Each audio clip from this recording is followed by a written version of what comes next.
Pendant des décennies, Guy Marchand a fait sourire le public sans jamais lui demander de le regarder de trop près. Il était vif, ironique, séduisant et inlassablement divertissant. À l'écran, il incarnait la confiance, l'esprit et la maîtrise. Mais derrière cette voix familière et ce demi-sourire, Guy Marchand manquait silencieusement de temps, d'argent et de force. C'est l'histoire d'un homme qui a vécu intensément, ri de sa propre chute et quitté ce monde avec presque rien, si ce n'est des souvenirs. Un enfant de Belleville, un homme en uniforme. Guy-Émile Marchand est né le 22 mai dans le 20e arrondissement de Paris, un coin populaire de la ville façonné par la pénurie, le bruit et la survie. Il grandit à Belleville, un quartier encore marqué par les séquelles de la guerre et de l'occupation, où l'on apprenait la vie très tôt et où les illusions étaient vite dissipées.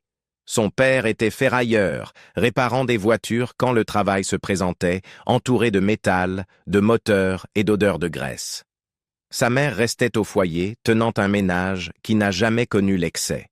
L'argent était toujours compté. Le confort restait fragile. La stabilité semblait appartenir à d'autres familles. À l'âge de 10 ans, Guy Marchand frôla la mort.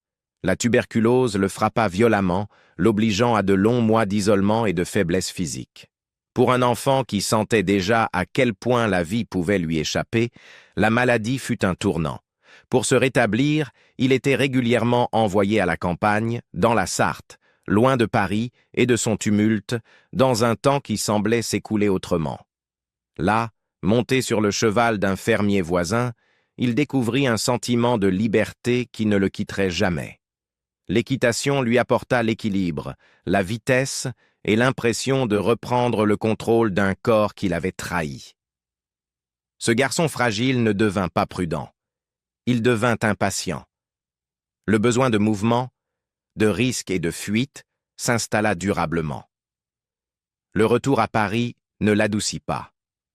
Adolescent, il fréquenta le lycée Voltaire le jour, se fondant dans des salles de classe qu'il trouvait étroites et prévisibles. La nuit, il s'échappait dans les clubs de Saint-Germain-des-Prés, jouant de la clarinette dans des sous-sols enfumés où le jazz régnait et où les règles se dissolvaient. La musique n'était pas encore une ambition, c'était une question de survie. Le jazz lui permettait de disparaître dans le son, de distancer l'angoisse, de se sentir vivant sans avoir à se justifier. Déjà, il vivait à un rythme implacable, il dormait peu, travaillait sans relâche et faisait davantage confiance à l'instinct qu'à la structure. La discipline, lorsqu'elle apparaissait, n'était acceptée que si elle servait sa liberté. Cette discipline arriva finalement sous l'uniforme. Guy Marchand effectua son service militaire comme élève officier de réserve à la base des troupes aéroportées de Pau. Il se forma comme parachutiste, obtint son brevet, puis servit comme sous-lieutenant. Pendant la guerre d'Algérie, il fut affecté comme officier de liaison au sein du 3e régiment étranger d'infanterie. Il parla rarement en détail de cette période. Ce qui restait visible, c'était la posture, l'autorité et un certain silence. Plus tard, il dira avoir sauté d'un avion environ 60 fois au cours de sa vie, comme si le danger n'était qu'un fait parmi d'autres, à constater sans le dramatiser. Ironiquement, ce fut l'armée qui lui ouvrit la porte du cinéma. Son expertise en parachutisme l'amena sur le tournage du film Le jour le plus long en tant que conseiller technique. Il n'était pas encore acteur au sens classique, mais il était déjà plongé dans le monde du récit. Il observa comment les rôles se construisaient, comment les images se façonnaient, comment la présence comptait autant que les dialogues. Cette expérience fit naître une idée discrète mais durable. Il comprit que le jeu ne commençait pas toujours sur une scène. Au début des années 70, Guy Marchand entra pleinement dans le métier d'acteur. Il ne cherchait ni la célébrité ni la reconnaissance. Il poursuivait l'élan, le mouvement, une façon de rester en avance sur l'immobilité. Ses premiers rôles furent de souvent secondaires, parfois coupés, parfois négligés. Pourtant, les réalisateurs le remarquèrent. Ils voyaient un homme à la fois crédible, dangereux, ironique et fatigué. Il ne ressemblait pas à un héros traditionnel, Il ressemblait à quelqu'un qui avait vécu, survécu et porté des choses qu'il n'expliquait pas. Cette authenticité devint à la fois sa plus grande force et le début d'un fardeau long et complexe. Le succès sans la sécurité. Au début des années 70, Guy Marchand travaillait régulièrement, mais la stabilité ne l'accompagna jamais vraiment. Il devenait familier du public sans jamais être protégé par l'industrie qui l'employait. Son nom figurait dans des distributions respectées, son visage aux côtés de stars confirmées, et pourtant sa position restait précaire. Il était à la fois utile, apprécié et remplaçable. Il construisit sa carrière sur la présence plutôt que sur des contrats, sur la confiance plutôt que sur des garanties. Dans Boulevard du Rhum, il partagea l'écran avec Lino Ventura et Brigitte Bardot, s'imprégnant de la rigueur d'acteurs qui connaissaient à la fois le pouvoir et ses limites. Ce fut une leçon de retenue. Il ne cherchait pas à attirer l'attention. Il observait, apprenait, attendait. Dans Cousin, Cousine, il révéla une facette plus instable, incarnant un homme rongé par le ressentiment et l'instabilité émotionnelle. La performance était inconfortable, volontairement peu aimable et profondément humaine. Ses rôles ne firent pas la une, mais ils façonnèrent le regard que les réalisateurs portèrent sur lui. Guy Marchand devint un acteur sur lequel on pouvait compter pour apporter de l'épaisseur, de la tension et de la crédibilité sans jamais réclamer la lumière. Le véritable tournant survint lorsqu'il maîtrisa l'art de l'autorité sans excès. Dans Coup de torchon, sa contribution relevait davantage de la suggestion que de la démonstration. Il comprit que la menace n'avait pas besoin de volume. Dans Garde à vue, incarnant l'inspecteur adjoint face à Lino Ventura, il livra quelque chose d'encore plus rare, la retenue. Il ne dominait pas les scènes, il les ancrait. Cette interprétation lui valut le César du meilleur acteur dans un second rôle. Ce fut une reconnaissance publique, mais pas une transformation. Le prix confirma son talent sans modifier sa situation. Il était respecté, mais pas sécurisé. Célébré, mais jamais à l'abri de l'incertitude. La musique demeurait une promesse non tenue, courant en parallèle de sa carrière d'acteur. Guy Marchand croyait profondément en sa voix et en ses instincts musicaux. Il aimait le jazz, le tango et l'élégance des ballades de crooner.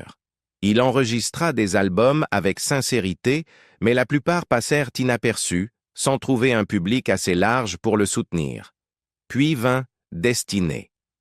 Écrite comme une plaisanterie pour une comédie estivale, la chanson n'avait jamais vocation à le définir. Lorsqu'elle devint un immense succès, se vendant à des centaines de milliers d'exemplaires, il se sentit exposé plutôt que fier. Ce succès l'embarrassait car il contredisait l'image qu'il avait de lui-même en tant que musicien sérieux. Pour aggraver les choses, des conflits autour des droits d'auteur vinrent empoisonner l'épisode.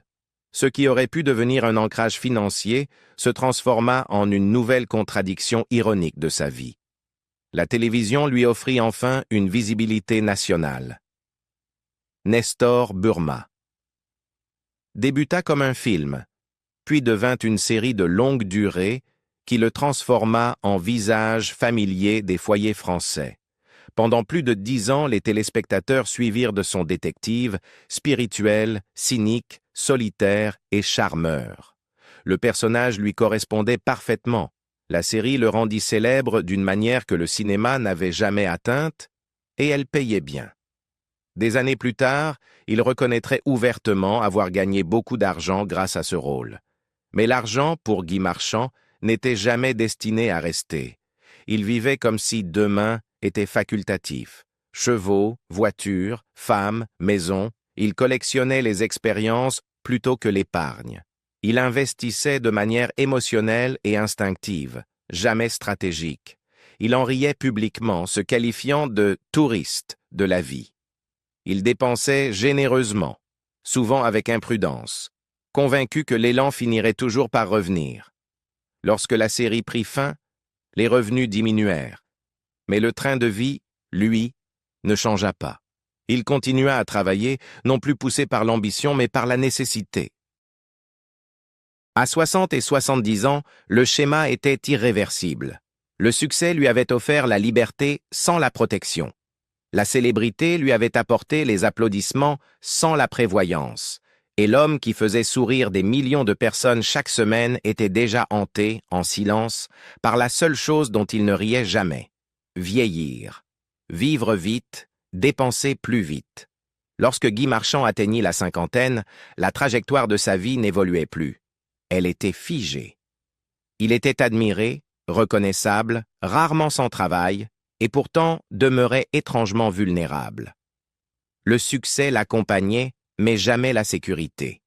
Il n'avait jamais appris à ralentir, et plus encore, il n'en avait jamais eu envie. La modération lui semblait être une trahison de tout ce qu'il pensait que la vie devait être. Ce que les autres appelaient excès, il le nommait intensité.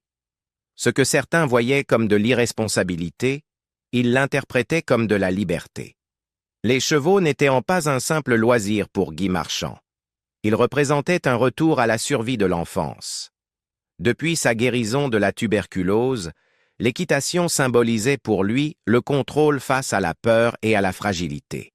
Dans le Luberon, près de Lacoste, il créa l'El Gocho Polo Club, s'entourant d'animaux exigeant une attention constante, du temps, de l'argent et une présence quotidienne. Les voitures portaient une charge émotionnelle comparable. Les modèles américains, en particulier, le fascinaient. Ils lui rappelaient son père, les moteurs, le métal, le mouvement sans hésitation. Une voiture n'était jamais seulement un moyen de transport. C'était une déclaration. Sa Chevrolet Bel Air, restaurée avec minutie, brillait comme un monument à la nostalgie et au refus, belle, coûteuse et peu pratique. Pendant longtemps, ses revenus absorbèrent ses passions. Nestor Burma payait bien et la télévision le maintenait visible et pertinent. Il vivait confortablement, parfois avec faste, convaincu que le rythme se poursuivrait. Mais Guy Marchand n'ajusta jamais ses dépenses lorsque le sommet fut dépassé. Le travail ralentit, les cachets diminuèrent, mais ses habitudes restèrent intactes. Les chevaux avaient toujours besoin de soins. Les voitures exigeaient encore des restaurations.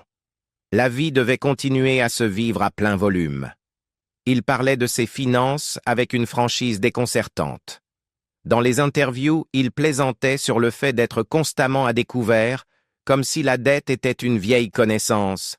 Il évoquait sa banque de Cavaillon presque avec tendresse, décrivant son banquier comme une présence régulière dans sa vie.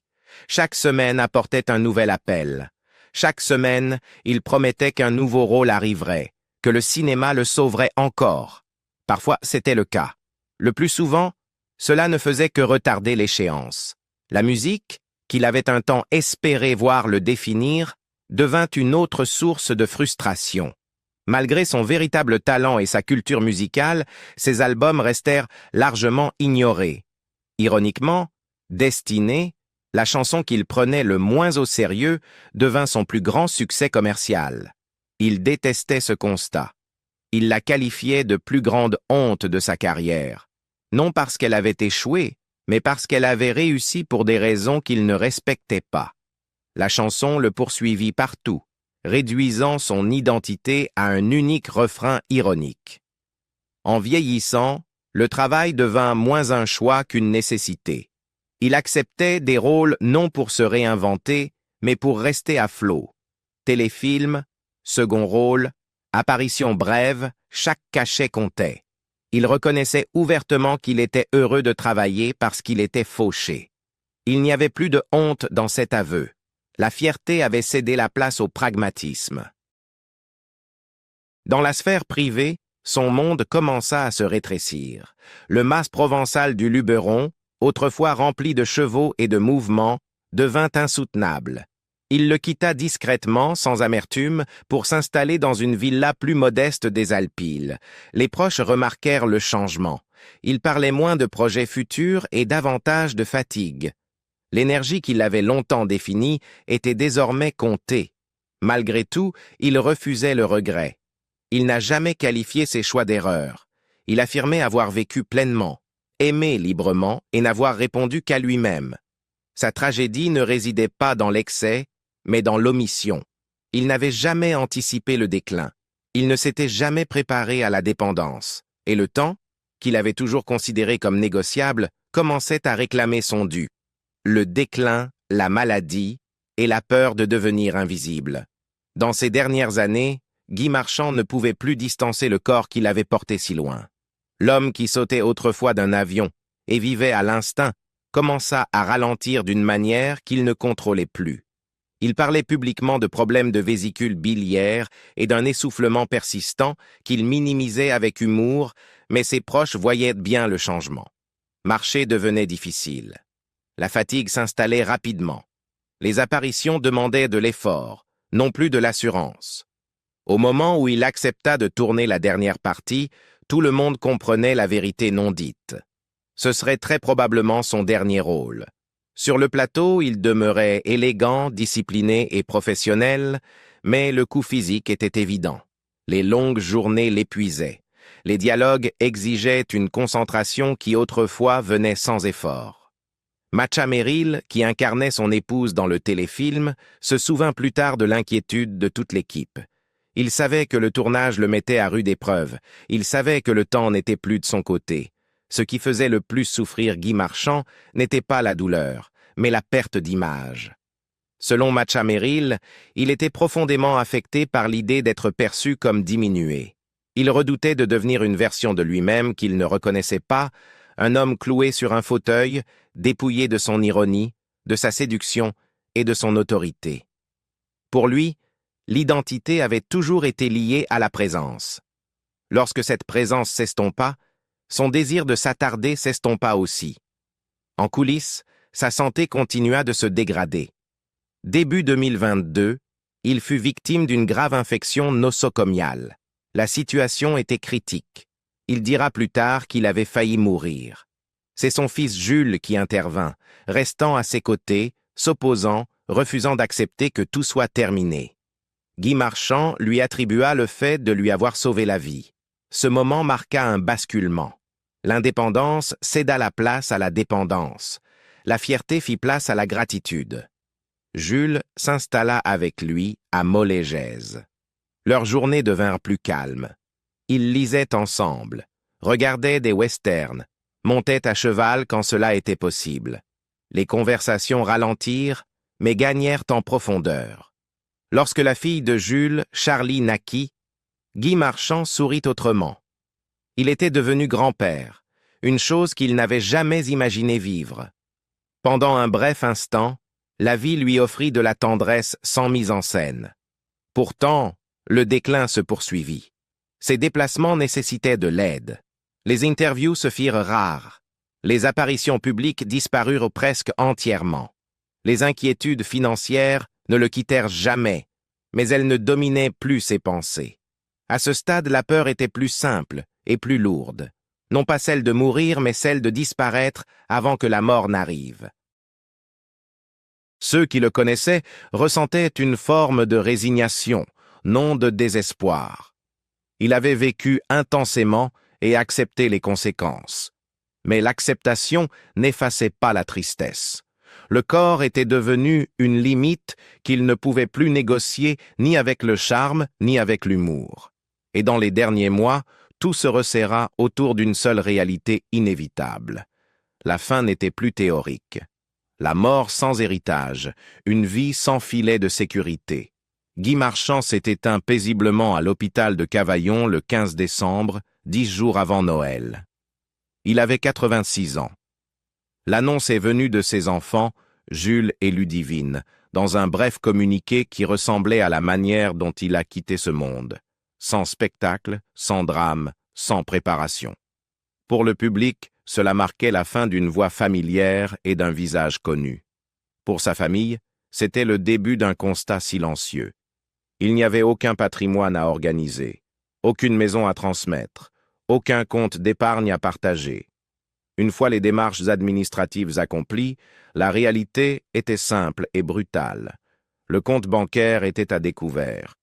Guy Marchand n'avait laissé que des dettes, pas des biens. 1 an après sa mort, il n'y avait toujours aucun conflit d'héritage, pour la raison la plus évidente. Il n'y avait rien à se disputer. Il avait tout dépensé. Ce dénouement en a surpris plus d'un. Après tout, il avait travaillé pendant des décennies. Il avait tenu le rôle principal d'une série télévisée diffusée sur le long terme, joué dans des dizaines de films, et était resté visible jusqu'à un âge avancé. Mais ceux qui écoutaient attentivement n'étaient pas pris au dépourvu. Il parlait ouvertement de ses finances dans les médias, riant d'être dans le rouge, reconnaissant que le cinéma le sauvait mois après mois. Il n'a jamais prétendu être prudent. Il n'a jamais feint la sagesse. Jules et Ludivine, nés de son mariage avec Béatrice Châtelier, ont grandi avec un père charismatique, imprévisible et intensément vivant. Ludivine est devenue avocate, choisissant la structure et la stabilité. Jules est resté plus proche, surtout durant les dernières années. À Molégès, il partageait le quotidien de son père lorsque l'indépendance n'était plus possible. Ils avaient construit une routine fragile faite de livres, de westerns, de chevaux et de longs silences.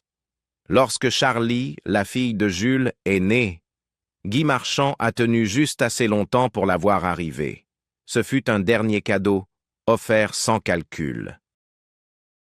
Derrière cette tendresse se cachait pourtant une vérité plus difficile. Guy Marchand n'avait jamais préparé ce qu'il laisserait à ceux qui resteraient. L'amour? Oui. La transmission? Non. Il a laissé des souvenirs, des photographies, une clarinette, des manuscrits tapés à la machine. Pas une fortune, pas une sécurité. Ses enfants ont pleuré un père, pas un héritage. Certains ont parlé d'irresponsabilité, d'autres ont vu une liberté poussée trop loin. Guy Marchand, lui, aurait sans doute parlé de cohérence. Il avait vécu comme il l'entendait, dépensant sans crainte, laissant à demain le soin de se débrouiller. Au final, demain appartenait aux autres. Ce qui demeurait n'était pas l'argent, mais une légende façonnée par la contradiction. Généreux et égoïste, discipliné et imprudent, fier et vulnérable. Un homme qui refusa le compromis, même avec le temps. Guy Marchand a vécu intensément et quitté ce monde avec presque rien, sinon son histoire. Pensez-vous qu'une vie pleinement vécue justifie ce qu'elle laisse derrière elle? Dites-le nous en commentaire, et si vous appréciez les récits qui regardent au-delà de la célébrité et du succès, n'oubliez pas de liker, de vous abonner et de nous suivre pour découvrir d'autres vies méconnues derrière des visages familiers.